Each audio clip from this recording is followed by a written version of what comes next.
তো গাইস তো সবৰে ঘৰ থাকে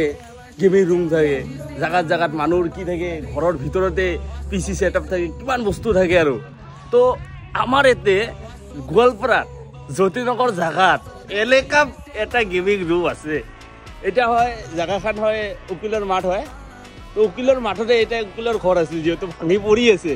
তো মই দেখাই আছো হা এইটা দেখো গেমিং রুম এলা গোয়াল ঘর হয়ে গেছে এই দেখো এতে গোবর পড়ি আছে এতে এটা লড়া এই দেখো এই হাকবা বইছে এই গরু বিলাক স্যার এই এটা গেমিং রুম এতে স্যার জায়গা জায়গাত বুটকার পিক পাবো জায়গা জায়গাত গোবর এটা সব বিলাক পাবজি খেলি আছে গোটে পাবজি খেলি আছে আর এতে এই সাইডে দেখো ফ্রি ফায়ার খেলি আছে গোটে গিলা ফ্রি ফায়ার খেলি আছে এটা ফ্রি ফায়ার রুম এটা পাবজি রুম দাদা আহে যদি গোৱালপাৰা